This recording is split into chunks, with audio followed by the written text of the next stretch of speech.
Ya, kita beralih ke informasi selanjutnya. Yang ini cocok banget untuk Anda penggemar band metal Metallica.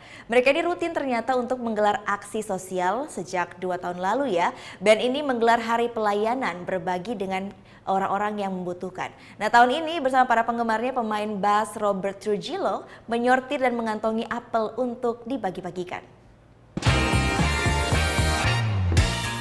Bersama para relawan yang juga penggemar kelompok musik Metallica, pemain bass Robert Trujillo memilih dan mengantongi apel-apel di acara tahunan Day of Service atau Hari Pelayanan.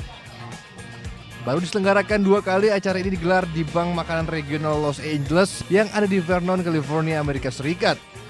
And it's really neat to do this with the Metallica fans. Last year I did it with some university students from UCLA, which was cool.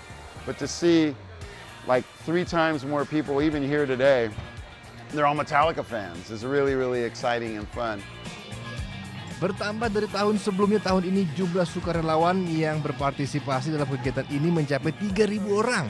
Acara menyortir dan mengantongi apel ini tentu saja dimanfaatkan sebaik-baiknya oleh para penggemar untuk berfoto bersama idola. Melalui yayasan All Within My Hands, kelompok musik metal ini mendonasikan sejumlah uang hasil konser ke bank-bank makanan dan tempat-tempat penampungan tunawisma. Saat ini kelompok musik Metallica sedang tur keliling Eropa. Baru tahun depan Metallica berencana keliling Asia sambil mengumpulkan ide dan musik baru.